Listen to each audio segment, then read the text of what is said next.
Hello, and welcome to episode 1438 of The Sleeper and the Bust. It is Friday, July 25th. I'm your host, Paul Sporer, joined this afternoon by Justin Mason. Justin, good day, sir. Good afternoon. Yeah, it is afternoon. You watching ball? I'm not Marlins Brewers. I'm not at the moment. I will probably turn it on while we record it. I'm curious on this, and I can look it up, and maybe I will have looked it up by the time anyone hears this and can help me, but maybe I won't because I'm also lazy. Why are they playing this game? Because usually for a Friday afternoon game, it's either a makeup of something or the Cubs in Wrigley. That's usually the only thing you get for Friday afternoon. So this is kind of interesting. I'm led to believe here that this is somehow Hall of Fame related, though, because they're both wearing different hats and helmets with a Hall of Fame logo on the side. The Marlins went back to their old teal F. Well, it's a black F with the teal hat, one of the coolest hats ever. I remember getting one as a kid and loving it. This was the teal explosion of the 90s, folks, and I was here for every ounce of it, except for, conveniently enough, when my Pistons did it. I hate those uniforms. Those suck. But anyway, can you find anything on why the Brewers and Marlins are playing right now? I don't see why. Well, we get a Friday afternoon game, so turn that on. It's 1-1, Freddie Peralta versus Cal Quantrill. Two aces dueling.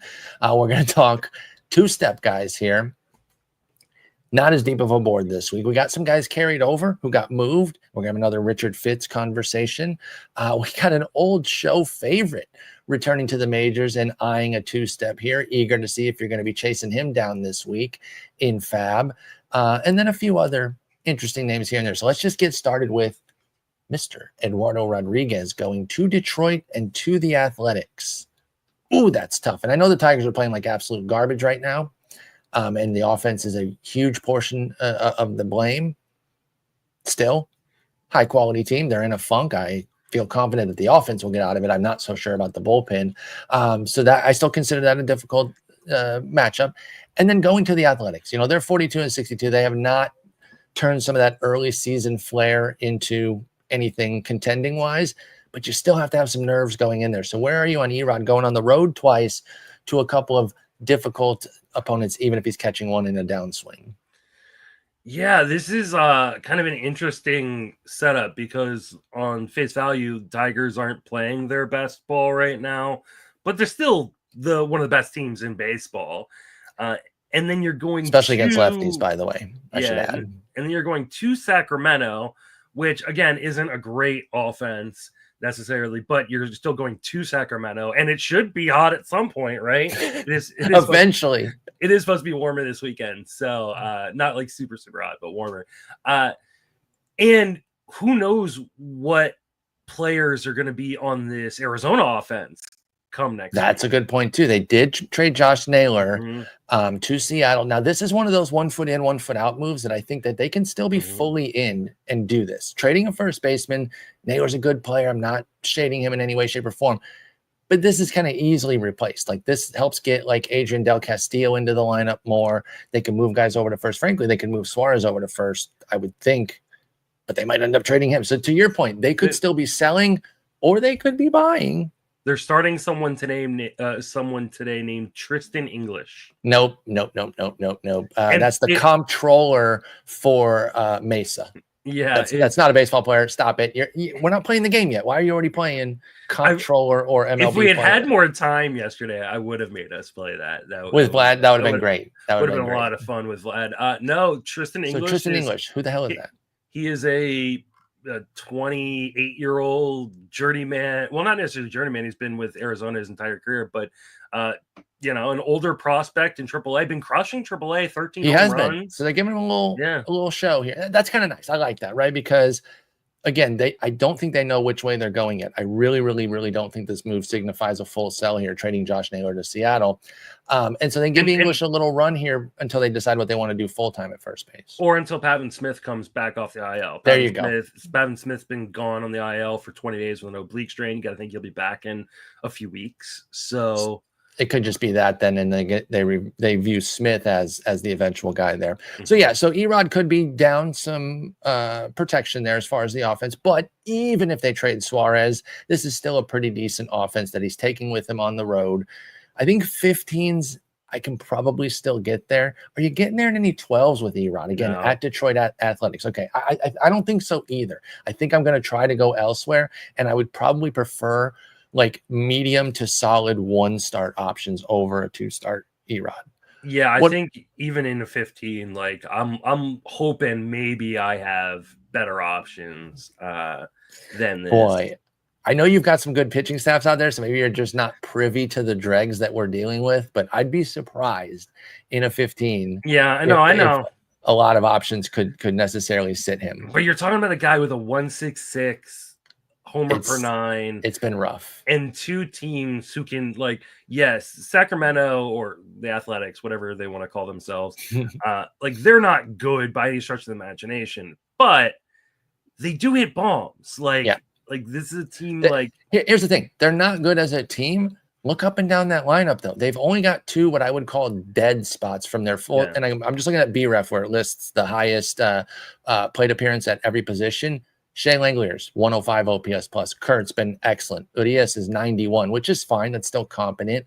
120 for Jacob Wilson, 72 for Urshela, 79 for Blade. Those are the dead spots. And then Soderstrom, Butler, and Rooker are studs. This is still a scary offense, especially in that park. Well, and against lefties, too. They're the 11th best team in OPS versus left-handed pitching this year. And you're going to Sacramento. Detroit's the 6th best team against left-handed pitching. It's scary. I mean, I'm sure in 15-team leagues you're probably rolling with them, but like maybe I'll pick a roster with Erod on it, and I'll see if you can find one and what they're working with here, because it is scary. Like you're right to have a lot of hesitation here, and I don't want to make it sound like I'm dying to get Erod in the lineup right now with the way he's been pitching in these 2 matchups, but I don't know. It's still a decent win opportunity too. And I know it's weird to say that when you're talking with a guy who's 3-6 and a 5.50 ERA and all that. All right. Arizona's still a good team. All right. What do they got? So I went to my Barf League team, which is kind of a middle of the pack team. I think I'm in 4th or 5th. So I guess not middle of the pack and 15 teamer, but and I just lost Brandon Walter and Lance McCullers, right? No. So would you rather start Eduardo Rodriguez for this 2-start or Jose Quintana, who has a Q going to Washington? Okay, going to Washington. Mr. Q goes to Washington. Yeah. I'm taking him. Okay, so would you rather start Eduardo Rodriguez or Brian Bayo going to Minnesota? I think Bayo. Would you rather start Eduardo Rodriguez or Jeffrey Springs hosting Seattle? That one's closer. I'm probably taking the 2 shots at it at that point. Okay. Oh, and then we've got another 2-step. Would you rather have Eduardo Rodriguez or Zach Eflin versus Toronto and at Chicago Cubs? Erod times 1,000,000, dude. And we can basically cross Zach Eflin off. He's coming up in 2 pitchers. Toronto and at the Cubs, no chance. Yeah. He looked decent in that first start, but I'm not. And I love Zach Eflin. Yeah. Like I'm a Zach Eflin guy, much to my detriment. But no chance on that one. Erod all the way. In fact, I take JP Sears over Zach Eflin, and he's hosting Seattle and Arizona, which is no easy picnic either. Are you interested in Sears anywhere? And would you also start him over the Eflin? So Sears is an interesting one because I think talked about him last week because I think he was supposed to be on the 2-start last week. Well, damn near everyone was. Remember, that was like the biggest list we've had all year. So I guess a bunch of guys got shifted around.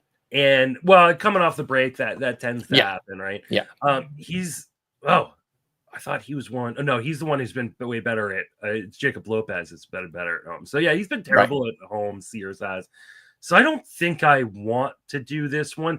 The only thing the only part that's kind of interesting is what we kind of just referenced a little bit ago, which is what kind of team is Arizona running out there offensively after these trades and Sears gets that home matchup versus Arizona at the end of the week.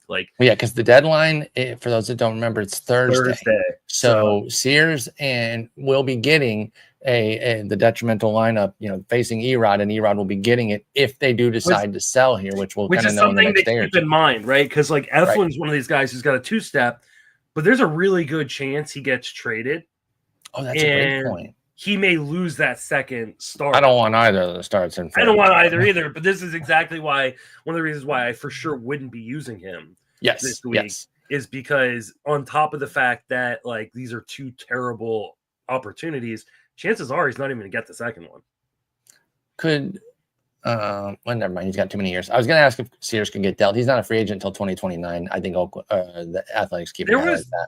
There was talk about like almost all of the Athletics pitchers could be potentially available, but I think Sears is like the last. I think Springs for sure is somebody who's going to get moved. Like I think if Oakland, and I know like there's been talk about Severino, no one's taken that contract. But that's the thing. He would love to move. Yeah. But can they I move think they would like to move them, but there's no way they're eating that money. And it's a 22-player option, the third year there for Severino. So yeah, that's not going there. So Sears, I'm not really trying to start him here in any way, shape, or form, and unless Arizona supersells, then maybe I can get a little tinge of interest. But you're probably not going to know that on Sunday. So I'm probably just out on Sears. Our boy, dude, Dane Dunning, he's back. He's back with Atlanta, and right now he's lining up for an at KC and at Cincy. And it's interesting that Cincy comes on Saturday, which is their last game of the week. They have a Sunday off because next week, I don't know if you've been seeing ads for this and everything, but they're doing a game at a racetrack. Oh, that's kind of cool. At Bristol Speedway. So yeah, and they're putting the infield on. They call it the infield too. So they're putting the field on the infield. And they're gonna have a game there, but they're gonna do it Thursday, Friday, Saturday, and then they're gonna be off Sunday. That's gonna be Cincinnati and Atlanta. So look for that. They did a little interesting uniforms where they kind of put racing accoutrements on the normal Braves and Reds uniforms. It's kind of cool. So I'm not a big race head or anything, but it seems like that's going to be pretty neat, and I'm eager to see what it looks like there. They do the little league game. I mean, putting baseball in different spots, it's cool. I'm here for it. So looking forward to the aircraft carrier game. That'll be fun. Just hitting them off the aircraft carrier into the water. No one's getting that one. So our boy Dunning, again, this is not locked and loaded, but they've got him. They need pitching depth because, they've been hemorrhaging players, and he is at least currently set up to be a two-stepper. Do you have any interest in our boy Dunning, who we used to love when he was in, I think, both Chicago and Texas? We've been liking him for a while on this show. Not really, just because he's only gone 3 innings max so far this year. Does that include minors? He didn't get stretched out in the minors at all? I will double check that, but I believe he had some games where he went 6 or 5 1/3 in the minors.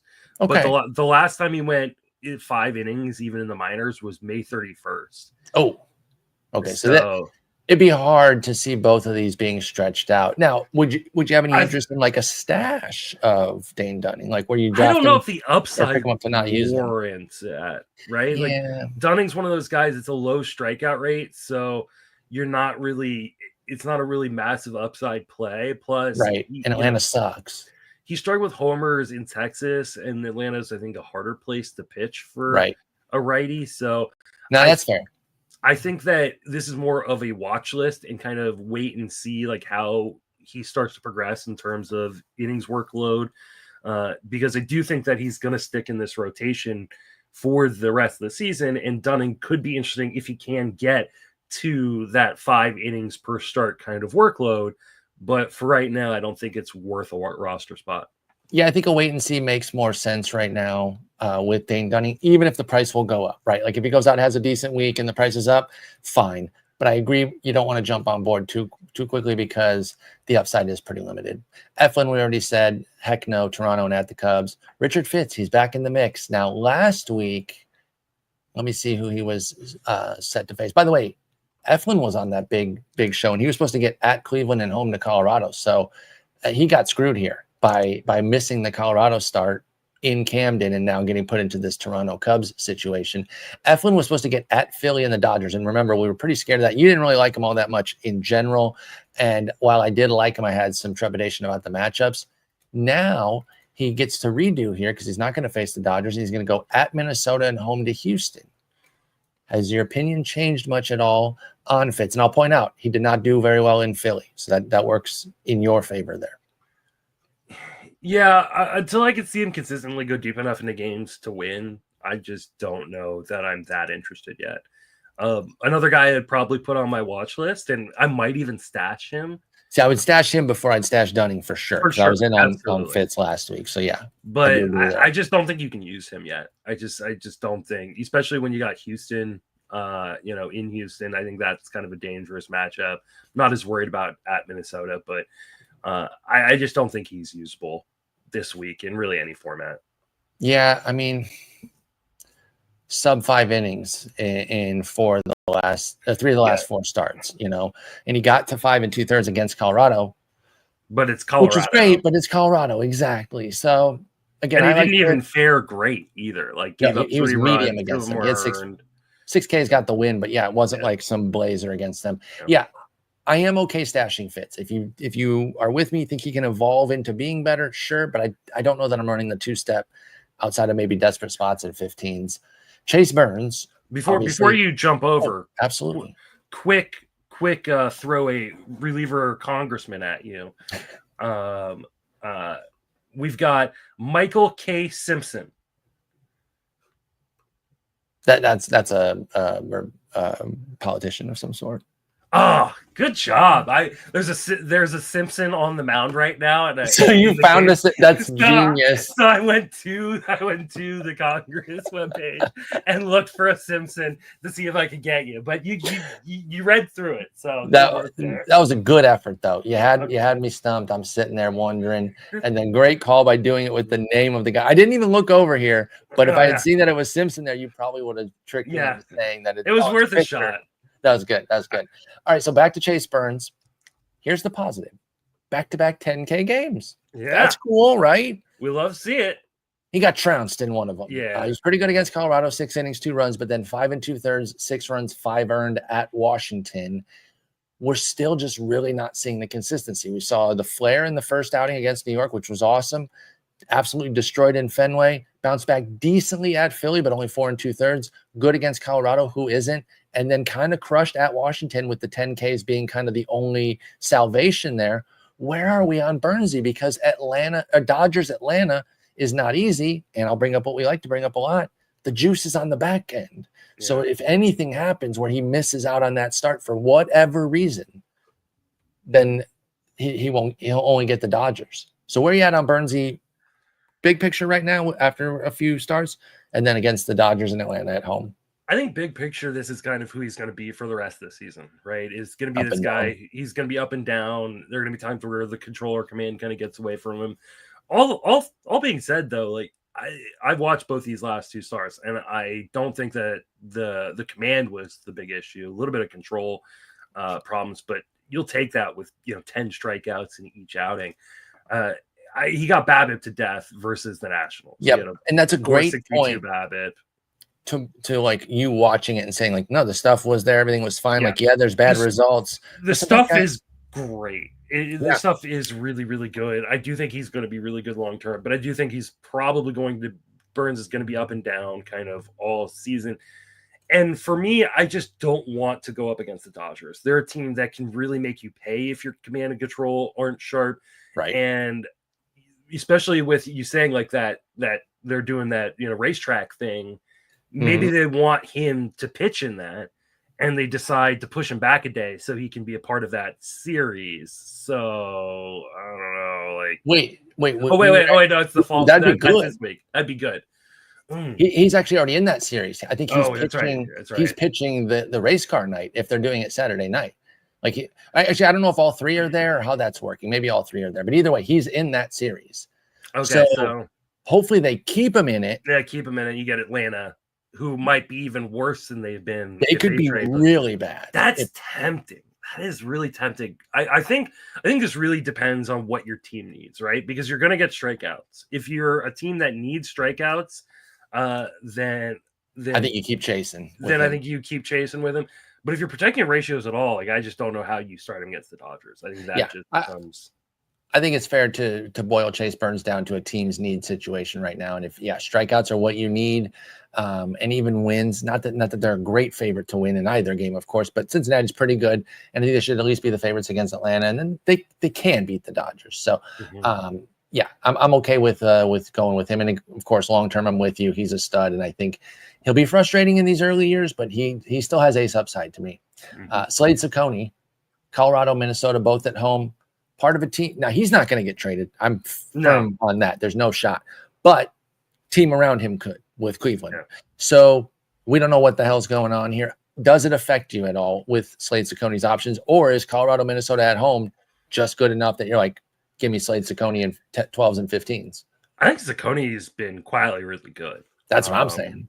And like, especially because this isn't like there's a good amount of 2 starts on this docket, but like there aren't really. I mean, we've talked how many guys already were like, no. And there are going to be a number of more nopes that we're going to talk about here in a little bit. I feel like Ciccone is one of my top tier options this week of the guy who might actually be available in 10 and 12 team leagues. So I think I'm starting everywhere. Yeah, I think I actually am too. I said 12s and 15s there as like, we got to definitely do that. But I can get on board with 10s with Ciccone. I think he is one of the very streamable option in 10s to the point where I might even be team streaming him and kind of hang on after this. The strikeouts dipped down a little bit in these last 2 outings, but he went 8 1/3 and 6. Never should have come out for the 9th against the Athletics, and that blew the start, unfortunately. And I'm somebody who says, like, let's push starters and like let's get them out there. It didn't make sense. He was at 90 pitches, 8 innings, and Slade Ciccone still. Like, it's fine. Why'd you have to bring him out? And then he unraveled in the 9th there. But then bounced back with a gem against Baltimore, even with the K's down. But I'm with you, signing off on Ciccone everywhere. Yeah. Davis Martin, I think the other Davis was on the list last week, Davis Daniel. Yeah. And I was like, and I confused the two. So now here's Davis Martin, Philly and at LA, the Angels, I should point out. Pretty tough there for the White Sox, Davis Martin. Any vibes on him at all? If you're in a quality starts league, Davis Martin's kind of interesting because he goes deep into games. Right? In 6 of his last 7 starts, he's gone 6 innings or more. Hot damn. Now, he may not qualify for a quality start because he gets beat around. Sure, but at least the 6, I think, is the bigger issue with so many guys that at least that's better there. 4 of those 6, he got a quality start. So, like, if you're nice. A deep quality start league, I can see a rationale for it. The problem is the White Sox are not good, and they're not going to get any better after this deadline. If anything, they should trade their best hitter with Tauchman, right?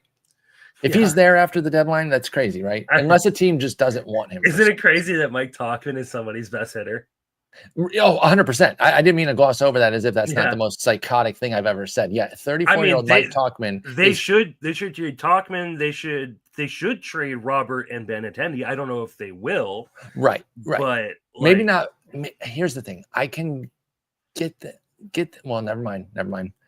I thought there was one more year with Robert, but they would have to pick up a team option to get that at 20 mil. Never mind. And they're not going to do that. No. So you're right. They should trade him even at a down value. I was going to say reestablish the value a little bit, but no, it's not happening. Yeah, I think they have to trade Robert as long as he's healthy. You got scratched from today's lineup with, I think, a groin issue. So, but even if he's not healthy, like, you just trade him. Be like, hey, listen, you're getting him for nothing. Like, can they get a top 100 prospect for him? Do you think? I don't think so. Could they get 2 top 250 prospects? Maybe. Okay. I think I would just do that at this point. It's just gone spectacularly bad. Again, you're not going to pick up 20 mil with the intent of trying to trade him next year. That would be a nightmare. I certainly hope that they don't think that that's a good idea.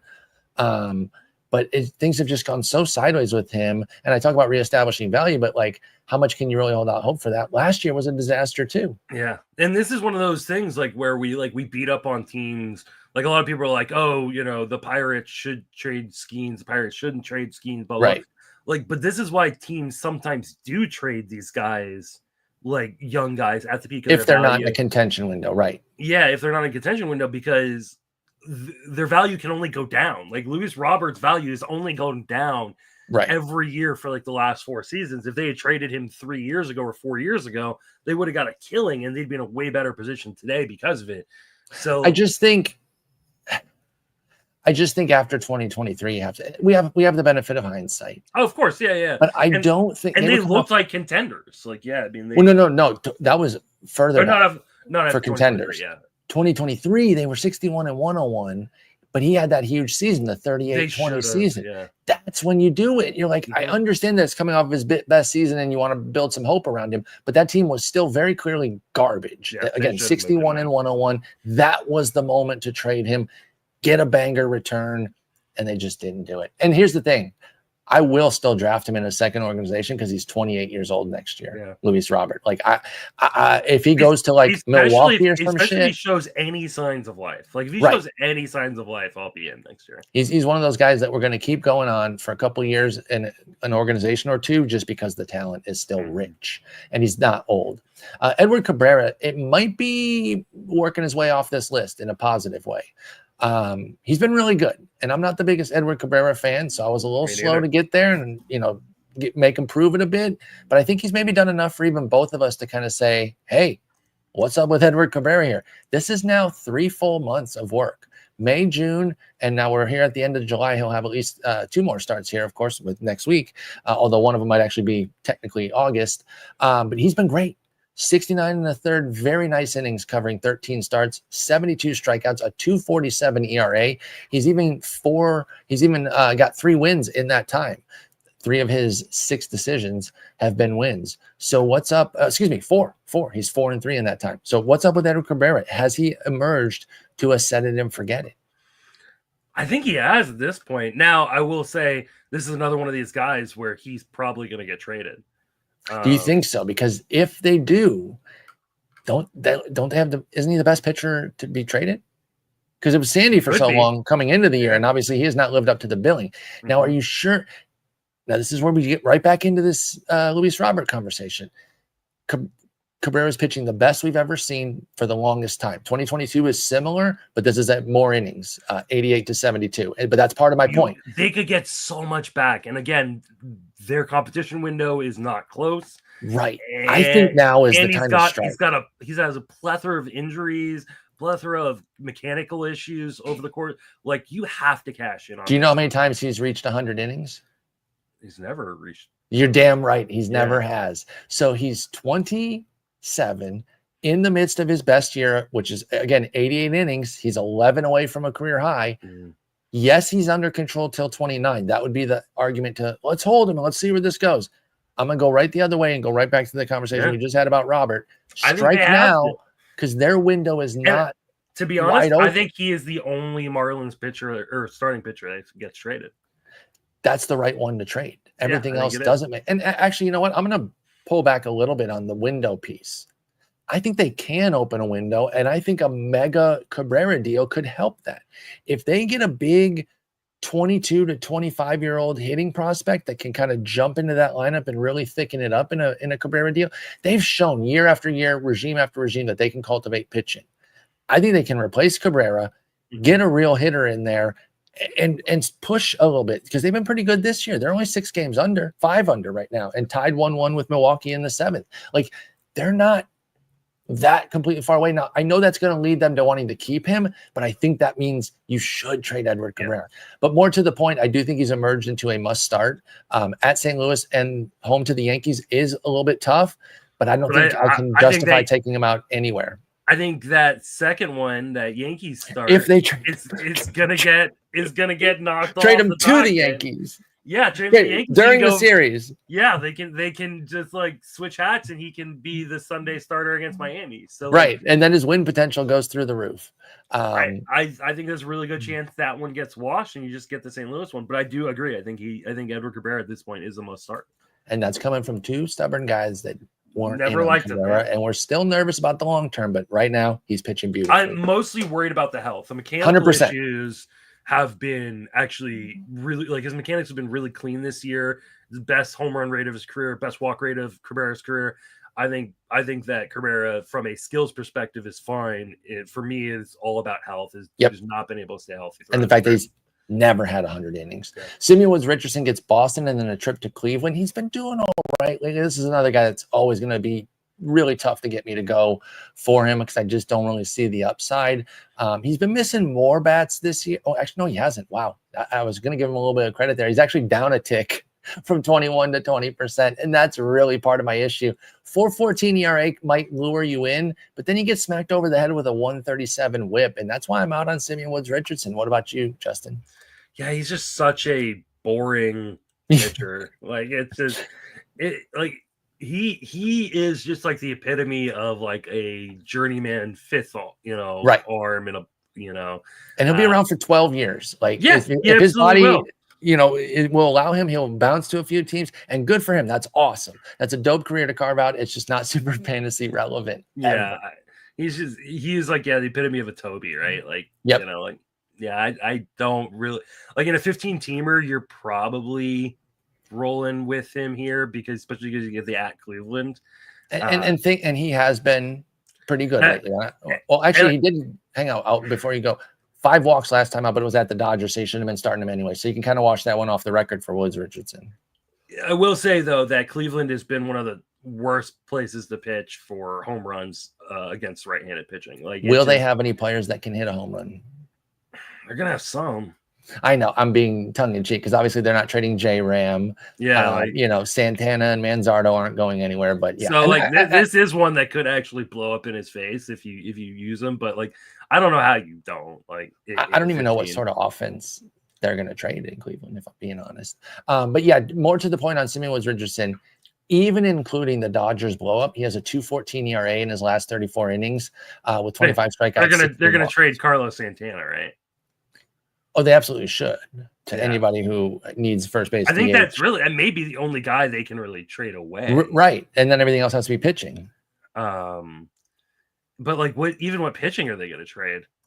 A bullpen guy, right? Like you can't keep a bullpen together for multiple years. It just doesn't work. Are they going to trade Clase? Is this the time to do that?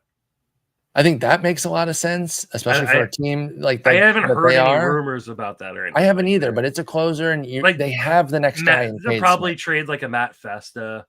Yeah, I don't see a lot of pieces that they can really move. I mean, I don't think you have to keep the whole bullpen together though. Like you can trade one of the good ones too. Like you could trade a Heron or a Gaddis, not Cade Smith. You could trade Clase. Gaddis would make some sense. Festa would make some sense. Yeah, so trade a couple of those pieces. But you're right; they don't have a ton to move. They're not trading Bybee and Williams and Allen. They still their rotation is all 26 or younger. Right, except Lively, who busted already. I'm just looking at BREF where it still lists him in the rotation. Okay. Well, and they got Shane Bieber who's working his way back. Who's actually working his way back, yeah. So, but they're not going to trade any of these young. Like they believe in this Bybee, Williams, Allen, Ciccone crew. Like that's their crew going forward, which I don't blame them at all. All right, guess who's coming back? He might not be back in time, so you stay up to date on your news if you're bidding on Sunday. But Luis Gil's working his way back, and he's currently in the mix for a potential 2-step. Tampa Bay and at Miami. Now, that's not as easy as it was a month or two ago. In fact, this Marlins team just took the lead on the Brewers. Again, they just keep coming up with clutch hits. You really, really, really have to stay on top of like last 30s or last 2 months. You have to be aware of how teams are evolving because the Marlins are not a team that you just start people willy-nilly against anymore.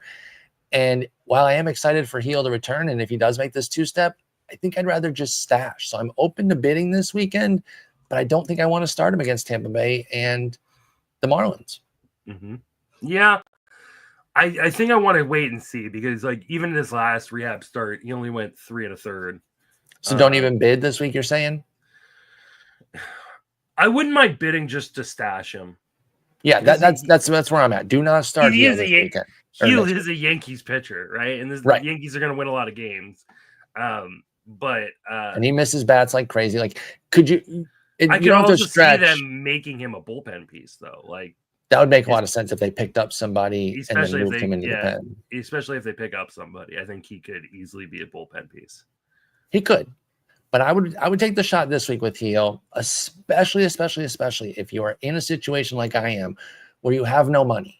Yeah. And you're not going to be able to get in on the hot tickets of each week. You have to be early to things. That's where you want to do these stashes that we're talking about on some of these wait and sees. Now, in the NFBC universe, I don't think Gil's going to be available because he was out before the season. He's not in the pool right now, so to speak. But other leagues don't adhere to those rules. You can pick up whomever you want. He's available for pickup in like 3 of my leagues. Yo, that's pretty nice. So I think I would take a shot. Just check, and like especially if you're in the kind of situation. Right I'm dirt poor. Yeah, if you're like like in my main event, like I think I said last week, like I'm doing dollar pickups the rest of the way, like this, at least until September. So if you're in that kind of position, maybe you put $1 and kind of stash Gil to see what he kind of turns into. Only available in my Earth League, but I am interested. And if you're in my Earth League and you're listening to this, go away right now. Don't bid on him. Leave me alone. Let me get him for like $2. Heal isn't available in my main, but he's available in one of my 1600 auctions, available in my Earth League, he's available in TGFBI. So like, yeah, I might throw a buck on him in some leagues where I'm looking for some cheap, I'm always gonna love Heal. I hit on him last year as a dollar days late rounder. That earns you a spot in my heart for a while. Unless you become a piece of shit. Don't, if he goes and does something horrible in 7 years, don't bring this up. Paul Sporer still loves him, even though he committed mass murders. Okay, don't do that to me. Paul, why would you do that? I do not support him if he does mass murders. But I do love Luis Heal otherwise. I heard Paul helped Luis Heal hide the bodies. Shut the hell up, dude. Logan Evans. That's just what I heard. At the Athletics. I wasn't there. Do your own research. Logan Evans at the Athletics and home to Texas. Are we interested in Logan Evans? This is Seattle, not to be confused with Logan Henderson, who Milwaukee just has chilling in AAA because they're so damn good. Hi, Siri. Did Paul hide bodies for Luis Heal? Siri. Siri's keeping your secrets right now. All right, who are we talking about? FBI. I know you're listening. Tap on my phone. We're joking right now. Logan Evans. Evans. Any good? The surface numbers are fine, right? Like a 3.64 ERA. The problem is the 140 WHIP and like not a great strikeout rate. Like he showed some strikeout stuff at times in the minors, but it just has not translated to the major leagues yet.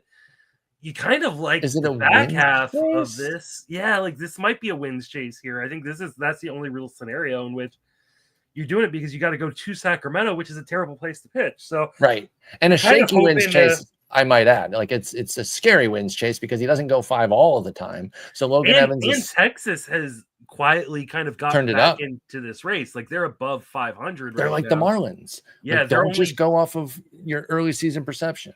They're only 2 games back of the Mariners. So like I don't know that this is even that great of a wins chase, but on paper, the Mariners are the better team than the Rangers and Sacramento. So I think if I was really looking for wins and nothing else, I might roll with this. I think that's where my interest lies insofar as there is any for Logan Evans is that I could see a modicum of wins chase. Speaking of wins chase, I did highlight Justin Verlander as that in one of my SP charts, and I acknowledge that was hilarious because he was 0-8 at the time. But guess what? He got a win at Atlanta. He's 1-8 now. What's funny though is I was starting to kind of cool on him before that win. I anointed him a wins chase a couple starts ago, and he ended up getting beat up a few times. 5 walks against Atlanta still with just 1 hit allowed really helped him kind of survive. I love JV, but even with Pittsburgh on the front end, it's at the Mets on the back end. I don't think I can get there, Jay. What about you with Verlander?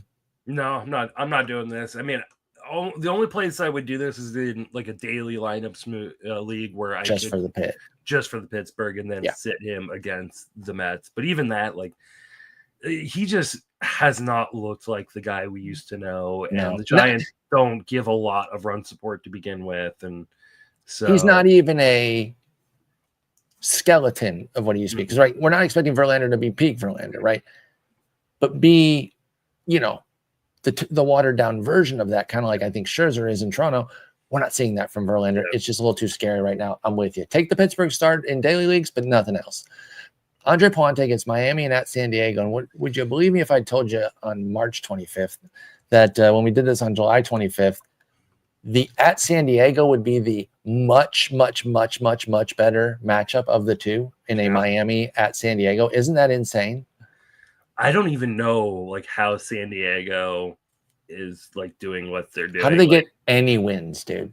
Their offense sucks. But you look at the offense in like if I told you at this point like one of their best hitters was going to be Gavin Sheets, you were going to be like, "Oh, this is the best team in baseball, right?" Right. Because they still have to and have a healthy Tatis, Arise, Machado, Merrill, Bogarts in front of him. Like why is this how team, it's going? Why is this like this team could catch fire and run away with the NL West? And I'm saying that I agree. With the Dodgers, like if the offense gets it together, like all of a sudden, like And like now they're talking about like they've put Dylan Cease on the trade block. Like maybe they're Trade just pitching like for hitting type of situation, you think? I don't, or just get out from under the contract. Well, yeah.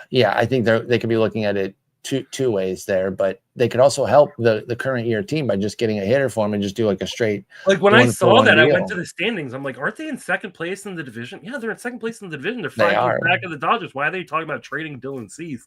Maybe they're just tired of. Well, he has not helping them that much. He hasn't, but like still, like he's got. No, you're right. Whatever they're going to bring back, you know. Don't usually trade a guy like that in the midst of a race, but again, I do think it could be a like bat for arm situation where they still kind of keep fully into the race and everything too. So we'll see what they do there. Go get an upgrade at catcher. Like I don't know. Oh, weren't we talking about? Okay. Well, the only problem is like Atlanta doesn't want Cease because I'm gonna say Murphy is a great catcher who should be available with Baldwin there. He's a free agent at the end of the year too. So that's the thing. So it has to be a contender. It's got to go to a contender. But like, who's a contender that needs pitching and has hitting to trade? Oh. Cincinnati. Yankees. For Ben Rice. Oh. Put Ben Rice behind the plate in San Diego. Oh my God. Dylan Cease? I don't know. You got to give more than that, though. You cannot give Ben Rice for a rental Cease. That's too much. It'd be amazing. Throw in for San Diego, but I think you got to give like a pretty good prospect. Projects throw in like a top 200 prospect or something like that. Yeah, I think they would have to do that, but like I don't think it's gonna happen. But I'm just saying, like that seems like the perfect fit right there for me. That would be interesting because they're not going to trade him to any of the West teams, right? They're not going to trade him to the Giants or the Dodgers. You wouldn't think, no. Not that either of those teams are necessarily looking for starting pitching. And I'm just trying to think of like what else do you do there? Like, right. I don't think Philadelphia, like, unless it's a, trade to the Mets, like, and then they're sending back like Beatty or Vientos or something. You get Beatty or Vientos back, or Beatty or Luis Angel Acuna. Yeah, something like that. I could see something like that, perhaps. I do think it has to be something that kind of works for both teams this year, because again, Cease is a free agent, so Cincinnati has Green coming back, so I was thinking maybe the Reds, but they also don't have like that surplus of hitters that they've had coming into the last 2 years, because injuries start cropping up, and some of the guys are just not developing. Like they're not as good as we thought they were going to be. So that'd be interesting if they traded Cease. So anyway, that was a tangent from the fact that San Diego sucks. I still don't think I want to start Andre Palante against them, though. That's the thing. They don't suck, but I guess, They're 30th in WOBA against righties the last 30 days. I know. They're last in the league by a lot, by 9 points worse than Cleveland. I know. That's a month. And even if you do like 2 months, they're still, I bet they're only going to be like 25th. Let me see. 2 months. They're 27th. Palante's been terrible over his last start. I'm not suggesting you start him. I do not want to start Palante. It's a 15-team stream at best. At best. Because again, the Marlins are not a pushover. And what you're saying is that you don't think the Padres necessarily are, which I tend to agree with. They can still even if the Padres are kind of like, the Padres aren't losing games, so you're not necessarily putting Palante in an opportunity to win. Right. And they still have so it's an interesting thing where maybe their composite has been bad, which it has against righties especially. But on any given day, one of the stars steps up and does enough to still grind out wins, because they're still 55 and 48, y'all. So the Padres are still winning scary. A lot of 1-0 games, well, making up for remember a couple of years ago when they had the worst one-run record in the world. Maybe they're going the opposite way this year, and that can look it up. Isn't Robert Suarez leading the majors in saves? 12 million saves. Yes, they are. Remember when we were scared about him in draft season? I do, and I'm so mad about it because I am too. I loved him so much last year, and then I quit him. For guys, I quit him. I only got him in Tout Wars, where he's been great for me in Tout Wars. Quit him after 1 year, man. And remember how much I whined last year about not getting him in the main because he got moved up, and then I don't go back to the well this year when there was a discount. Idiot. Yep. Anyway, they're 22-16, which is tied for the most wins in baseball. This is 1-run games for the Padres. Do you know what team they're tied with? 1-run games? Yeah. Is it my Giants? It sure is. You guys are both 22. Well, you're 22 and 17. They're 22 and 16. I was trying to think of like a good team with a bad offense, but a really good bullpen. And that like literally describes And the it. Dodgers are 18 and 13. So you three teams are amazing in one-run games. And it shows that a lot of it might be coming in division because the Diamondbacks are 11 and 20. There's their bullpen melting down. And of course, the Rockies are 10 and 16. So you're getting some wins outside of the division too, but you got two terrible ball clubs that you're brutalizing there. My Tigers are 15 and 7 in one-run games. If they don't get their crap together, that record's going way. They're gonna get some bullpen here the wrong way. They gotta. Are we gonna do like we should do our podcast during the trade deadline? Well, I think we might be doing the annual show with Nick, and we will have you on, obviously. Oh, okay. Or that. Yeah. So I'll stay tuned doing what he's doing. If not, we'll just do a show. Either way, we will be live for the deadline. Guaranteed, whether it's Sleeper the Buzz or if Nick still wants to do what we've been doing the last several years, which I think he does. I forgot you're doing. And we will absolutely have you on because we'll be on playback and we'll be able to show MLB Network. All right. Drew Rasmussen and Joe Boyle are set up. Remember, for a moment, they were tandeming, which made Joe Boyle very valuable and really cut into Drew Rasmussen's. They said, okay, he's back to being a normal starter again. He only got to 4 innings. Yeah, exactly. Normal starter for him is still different. It's 4 to 5 innings instead of 2 to 3 innings. So I still don't think we're necessarily in the clear with Rasmussen. But I cannot imagine a world where I take him out of my lineup. And yet I haven't told you the matchups yet because it's so scary. At the Yankees, home to the Dodgers for Rasmussen and Boyle. Let's start with Rasmussen. Are you starting him for your 9 innings between 2 starts? Because that's what you're probably getting.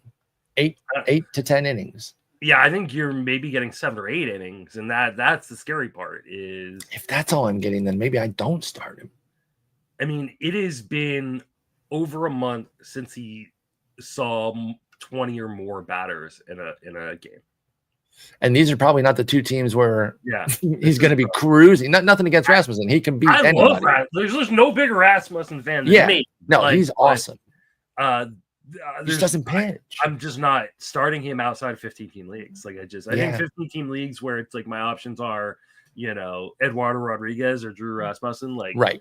You guys still go with Rasmussen. Zach Eflin or Drew Rasmussen, which I probably have like as a conundrum this week. Right. Like that's where I'm starting Rasmussen and hoping like he actually just pitches well on whatever innings I get from him.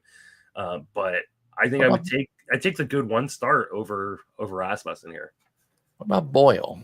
So here's the interesting thing. He's penciled in right now, so we don't know how this is going to go. Yeah. Coming out of the break, they said he was going to be in a multi-inning relief role to open the second half. So he could get openers here, or he could follow Rasmussen, or he could just get shortened starts. We don't really know right now. So we're in the dark a little bit with Boyle, but how do you feel about him generally? He's definitely a guy I want on my roster. I don't want him in my starting lineup yet.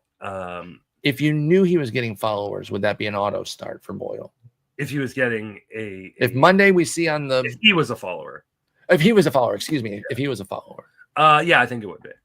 Because he gets the same Yankees Dodgers. The problem is I think he's going to get like a 3-inning start or a 4-inning. That's my concern. Yeah. But I want him on my team because I think they're going to build up Boyle, and the strikeout upside is insane.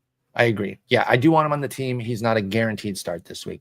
Patrick Corbin, I think he's been on this list like a Reynaldo Lopez amount of times. Probably because he's getting some of the 2 steps because he's so durable that, like clockwork every 3rd week or whatever the math is on when you get a 2-step, he's there ready to take his.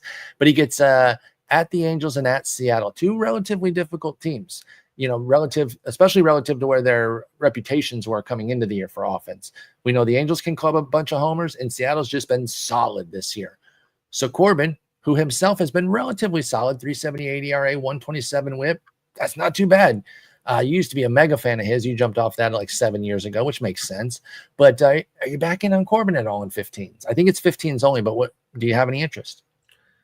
He gets Seattle and the Angels, both on the road. Both on the road. Both teams are in the top 15 of OPS versus left-handed pitchers. Like Corbin's actually like been fine. Like he's been good. He's been good. He's kind of been what we were saying, like, see me with Richardson is going to end up being, which is this like, right. Back end 5th starter that like, isn't great, but like he's just kind of there and pitches every, 5 days. And goes 5 innings or 6 innings, and he's got a 3.78 ERA. It's a 4.23x ERA. How many career innings do you think Corbin's got off your dome? I see it in front of me, so I know what it is. But 1997, you're gonna break 2,000 this game. Good for him. Game. Hey, good for him, man. I love Corbin, and I love him in his heyday. So much time to injury and stuff like that. Like, I'm glad to see him. He rounded into a workhorse. Remember his early career, he missed all of 14, missed most of 15, missed only pitched 150 innings in 16, excuse me. So that 3-year period there, it's like this guy just can't stay healthy. He had TJ, I think he had another injury on top of that. And then I think he had 2 TJs, didn't he? I think he might have. Yeah. From there, though, workhorse city, the only down year wasn't even a down year because it's the 2020 season. I was gonna say the only year he had low innings was 20, and then I realized it was 2020. So yeah, he's been a workhorse pretty much ever since. The only thing that's really slowed him down has been performance the last 4 years until this year where he's good. I'm gonna amend my earlier statement. I think you can go 12-teamer with Patrick Corbin. No, I'm not doing 12. I think why not? 3.78, 127 ERA whip combo with 6 wins on a 6-7 record with a Texas team that's playing better. You can maybe get a win or two. I'm in. I think it's on the table. I'm not saying it's like an auto start in 12s. I just think Patrick Corbin, which is stunning me to say, I think he's on the table. But you did highlight that those matchups are difficult. He's your guy now. Okay, I'll take ownership of Patrick Corbin for now. I can't wait for the 14 earned runs this week. All right, next up is Brad Lord, the sickest name in baseball, dude. In the year of our Lord. He should be a comptroller because he would comptrol so much shit if his name was who's disagreeing with Brad Lord? I don't care where your politics fall. You're agreeing with Brad Lord or else he's going to break you. But he goes to Houston and gets Milwaukee. 2 pretty difficult teams here. Are we seeing anything for Washington's Brad Lord? No, he has yet to go more than 4 innings in a start. Now, he did go 4 innings in his last start, but he was really, really efficient. No walk. Give him an opener. 1 strikeout, only faced 16 batters. There's no upside here. He doesn't get enough strikeouts, and like the margin. But I like saying Brad Lord. I do too. Wouldn't it be cool if he was good so that we could he's a really interesting story. Like he was, I want to say he was working at Home Depot or something like that. Oh yeah. Because I watched his debut. I remember when he debuted earlier this year, and I, they mentioned this guy relieving Brad Lord, and like that's his name. He actually got smoked in his debut, and then had his first start against the Dodgers, and actually stood up against them a bit. 3 innings, 2 hits, 2 walks, 4 Ks, and I was like, oh, is Brad Lord something? It turned out not really. Yeah, he literally was hauling dirt at Home Depot in the offseason. That's nuts. And the Nats were like, hey, do you want to pitch in the majors all year? Yeah, and he's been like, a valuable piece for them. Like he's having a really good year. 3.39 ERA. It's a 3.51 FIP. Doesn't get a lot of strikeouts, but he's been reliable. He's eating up innings in the swingman role, Brad Lord, but not startable. No. And nothing that I'm really seeing right now that really makes him fantasy relevant, but I always bring up Brad Lord when I can.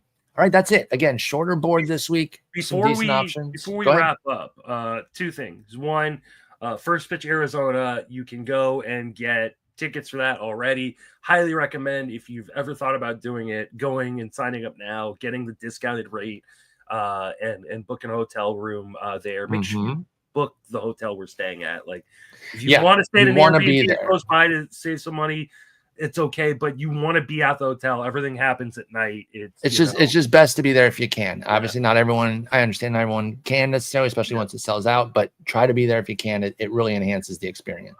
And number 2, because we haven't been recording quite as much as we usually do in the summertime, which we'll get back to here shortly.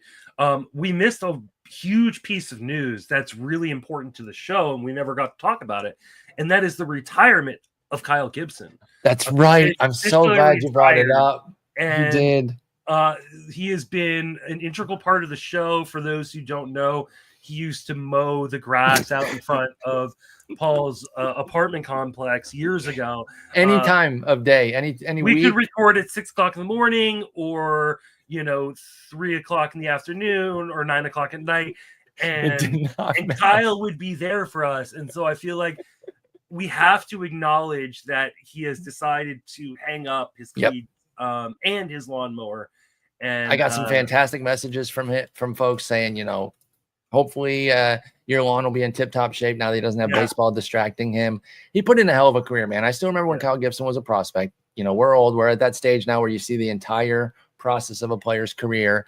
And I remember he was a big-time prospect, came up, never quite reached that super height because every prospect that's in like the top 50 is supposed to be an ace, but he was a damn fine pitcher for a long time. He became a meme on the show because, we would debate starting him or not. I would start roasting him, and then I get mad at the lawnmowers. I'm like, that has to be Kyle Gibson out there because I keep roasting him and he's out there cutting the grass. And folks, when we're not exaggerating, the times of day that we would switch up, the days that we would switch up, and the lawnmower people were always there. And it sounded like they were in my office at my old apartment. So that's where that joke comes from. It's a very, very old bit of lore with the show that Kyle Gibson cuts my grass. That's not a euphemism, but well done on a fantastic. I think career. I got a cameo from him one time. I was just about to say, bringing that up next. You got a cameo for my 40th birthday from Kyle Gibson. Yeah, right, couldn't have been nicer. Yeah. He was an awesome dude. I still have it saved on my phone. That will never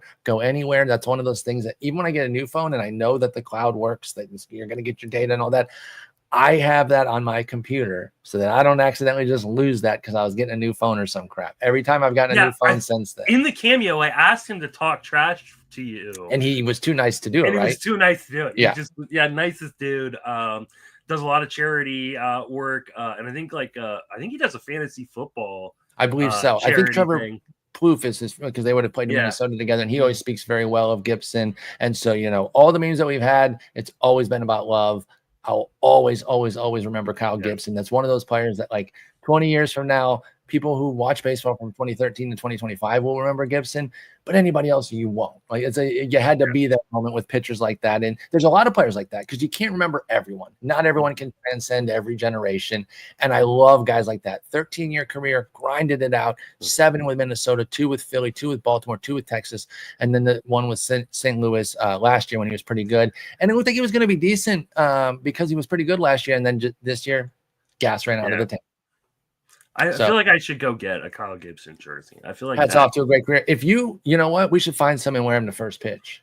Yeah. I'm 100% down to get a Kyle Gibson jersey. Should it be a Twins jersey or should it be a random team jersey? Is the question.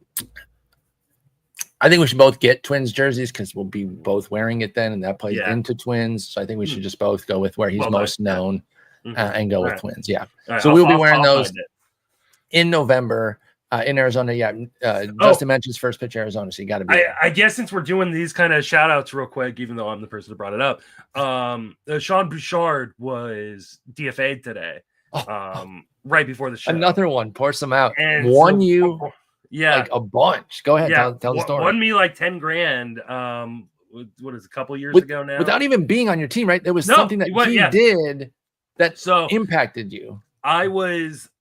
It was coming down to the wire whether I was going to win this auction championship league or not.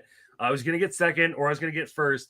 And the last game that was still going was the Twins versus the Rockies in Colorado. And the guy who I was going up against had Bailey Ober, who was in line for a win. And if he got that win, I was going to fall back and lose this.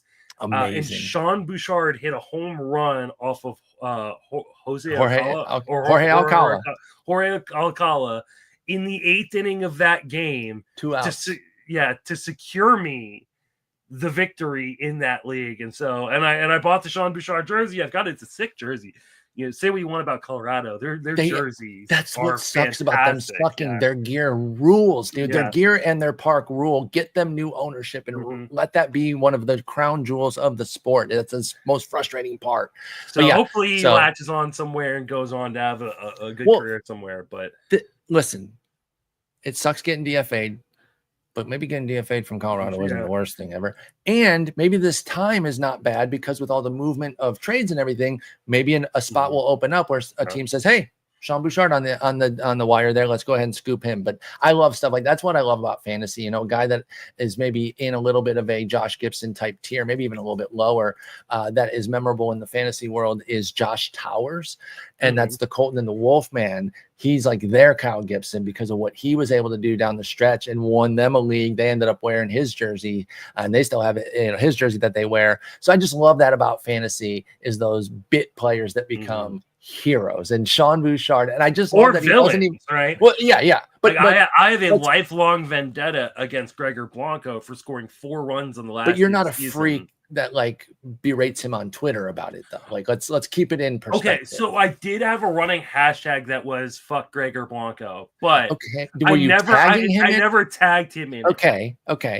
So you were on the you were running up to the line there, but as long as you I'm hoping he didn't search his name, because he'd be like, "Who the hell is this Justin Mason what the hell did I do to this guy? Like, why does this guy hate me so much?" And I've definitely had FU campaigns on players, but again, never at the player, because they don't give a crap about my team, nor should they. Never take it that far, folks. I will tweet at a player when they do something amazing. Like, of course. Oh yeah. You just won me this league, and I know they don't care, but I'll at least give them some positive shout out there. I would never be like, you just cost me. You dropped that, and you know how your entire team is mad that you did that on Sunday Night Football, and everyone saw. It also cost my fantasy team. The only player that ever cared about people's fantasy teams was Adam Wainwright. Oh my God. Do you remember this? Yes. For those who don't know, years ago, Adam Wainwright once called into the Sirius XM show covering Tout Wars because he didn't go high enough in the Tout Wars draft. And so he called to bitch. It's amazing. That fantasy managers did not draft him high enough. And I kind of love it, right? I really, really do, especially with some years of reflection on it. I kind of love that for Wayno. Is he still doing his music? I know he's still announcing. I actually don't mind him on television. I'll be honest. I really heard him. I don't mind Wayno. He'll be on like some national stuff. His music, however, not for me. But we'll leave it at that. Let's go out on a positive. I don't want to sit here bashing on somebody else's project. His music is really good. I don't know if you've ever heard Barry Zito's music. That does not surprise me at all. Like Barry Zito is a hell of a musician. Yeah, he was all about, his guitar was always in hand off the field when he was in his playing days. So I'm glad to hear that. He always seemed like a great guy. Yeah. I felt bad for how things went in San Francisco. Like, that was in the era, and I'm not saying it doesn't happen anymore, but that was in the era when players were just like berated so hard if they didn't live up to every nickel of their contract. And he was one of those guys, even though, and this was like early when the stats are really taking over, the entire stats community knew that he was a fade waiting to happen. Like, it was not surprising in the slightest. And it still ended up being a pretty decent story in San Francisco. They got the win. He had some great moments. And as far as I understand, he's like a pillar of the community now, or at least was during his playing days. So I love Barry Zito, and I'm glad he's a good musician. Any other musicians you want to talk about that play baseball? I don't know any off the top of my head. You know who, he didn't play baseball, but he's very much in baseball, and I'm sure his music is amazing, is Country Joe West, the umpire. All right, we got to get out of here. I got to go eat some dinner, man. Have a good weekend. We'll talk next week. Take it easy.